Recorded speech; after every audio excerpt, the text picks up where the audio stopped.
చంద్రగిరి తిరుపతిలో అల్లర్లపై ఒక పక్క సిట్ విచారణ వేగవంతం చేసిన క్రమంలో చంద్రగిరి ఎమ్మెల్యే చెవిరెడ్డి తిరుపతి ఎస్పీ హర్షవర్ధన్ ను కలవడం ఇప్పుడు చర్చనీయాంశమైంది. చంద్రగిరి అల్లర్లతో తమ వారిపై అక్రమంగా కేసులు పెట్టారని ఫిర్యాదు చేశారు. ఆధారాలు సీసీటీవీ ఫుటేజ్లను ఎస్పీకి అందజేశారు. ఇక ఇప్పటికీ చంద్రగిరి నియోజకవర్గంలో ఉప్పు నిప్పుల పరిస్థితులున్నాయి. 144 సెక్షన్ కొనసాగుతూనే ఉంది. ఇక చెవిరెడ్డి ఎస్పీని కలవడంపై ఇప్పుడు సర్వత్రా చర్చ కొనసాగుతుంది.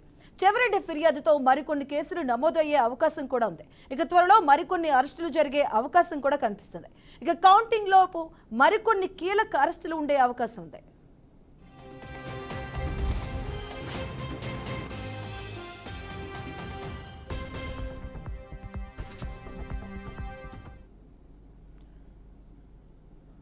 ఇదే అంశానికి సంబంధించిన పూర్తి అప్డేట్స్ మా కరెస్పాండెంట్ గోపి ఫోన్ లైన్ ద్వారా అందిస్తారు. గోపి,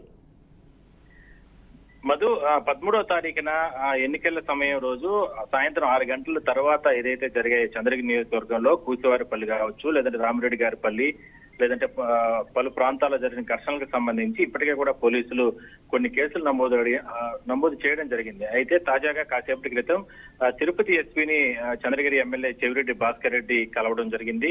హర్షవర్ధన్ రాజును కలిసి ఆ రోజు నుంచి ఈ రోజు వరకు కూడా ఎక్కడా కూడా మీడియాకు ముందుకు రానటువంటి చెవిరెడ్డి భాస్కర్ రెడ్డి ఒక్కసారిగా ఎస్పీని కలిసి కొన్ని ఫిర్యాదులు చేసిన నేపథ్యంలో ఇప్పుడు ఈ కేసుకు సంబంధించి కొన్ని ప్రాధాన్యత జరిగినట్టు తెలుస్తా ఉంది. అయితే ఇందులో భాగంగానే కొన్ని కీలక అంశాలను కూడా మరి కాసేపట్లో మీడియా ముందు కూడా ఆయన మాట్లాడే అవకాశం అయితే ఉంది. సాయంత్రం 5 గంటలకి మీడియా సమావేశం కూడా నిర్వహించబోతున్నారు.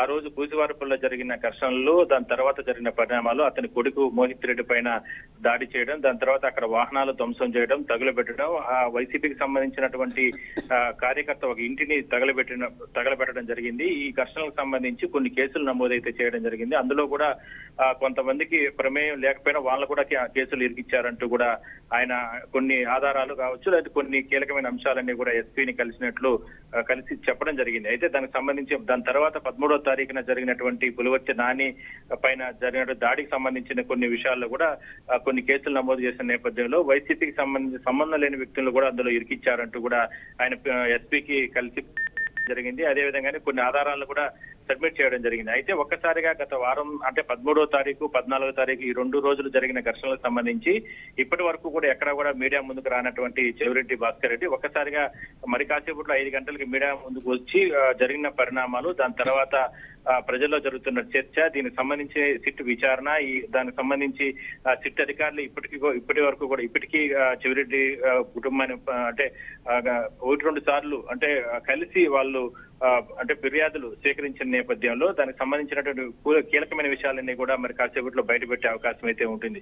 మొత్తం మీద చెవిరెడ్డి భాస్కర్ రెడ్డి ఎస్పీని కలవడం ఒకసారిగా ప్రాధాన్యత సంచరించుకుందని మనం చెప్పుకోవచ్చు. అయితే మరోసారి 5 గంటలకు జరిగేటటువంటి మీడియా సమావేశాలు ఎటువంటి కీలక అంశాలు ఏం మాట్లాడబోతున్నారు, చెవిరెడ్డి అంటే మోహిత్ రెడ్డి కావచ్చు, లేదంటే ఇక్కడ మహిళా యూనివర్సిటీలో నాని పైన దాడి జరిగిన ఘటనకు సంబంధించిన విషయాలు ఇవన్నీ కూడా ఏం మాట్లాడబోతున్నారు అందరూ కూడా ఉత్కంఠగా ఎదురు చూస్తున్నారే మనం చెప్పొచ్చు. మొత్తం కేసుకు సంబంధించి సిట్టు విచారణ జరుగుతుంది. ఆ విషయానికి సంబంధించి కూడా మరికొన్ని కేసులు కూడా నమోదయ్యే అవకాశం అయితే ఉంది. గోపినాథ్, ఒక సైడు రాజకీయ నాయకులు ఒకరిపై ఒకరు కేసులు పెట్టుకుంటున్నారు, కొత్త కేసులు బయటకు వస్తున్నాయి, కొత్త వీడియోలు బయటకు వస్తున్నాయి. అండ్ మరోవైపు చూసుకుంటే ఇప్పటికీ చాలా చోట్ల 144 సెక్షన్ అమల్లో ఉంది.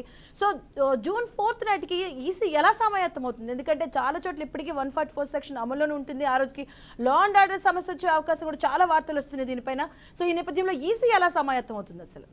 ఖచ్చితంగా, ఎందుకంటే మీరు అన్నట్టుగానే జరుగుతున్న పరిణామాలు చూస్తే ఇప్పటి వరకు కూడా చంద్రగిరి నియోజకవర్గంలో ఏదైతే కూసివారిపల్లి కావచ్చు, రామిరెడ్డి గారిపల్లి, లేదంటే రామాపురం, లేదంటే చంద్రగిరి, నారావారిపల్లి ఈ ప్రాంతాల్లో ఇవి ఎంతో సమస్యాత్మక ప్రాంతాలుగా ఇప్పటికే కూడా ఈసీ గుర్తించడం జరిగింది. అందువల్లనే ఆ రోజు 13, 14 తారీఖులు జరిగిన ఘర్షణలకు సంబంధించి 2 పార్టీల పైన కేసులు నమోదు చేసిన తర్వాత ఒక్కసారిగా ఈసీ ఎస్పీని కూడా ఇక్కడ నుంచి కూడా ట్రాన్స్ఫర్ చేయడం జరిగింది. అదే స్థాయిలోనే శాఖాపరమైన విచారణ కొనసాగించాలి, ఎందుకంటే ఈ భద్రత కల్పించడం అల్లర్లను అణచివేయడంలో ఎస్పీ ఫెయిల్యూర్ అయ్యారంటూ కూడా చాలా ఘాటుగా మాట్లాడడం జరిగింది.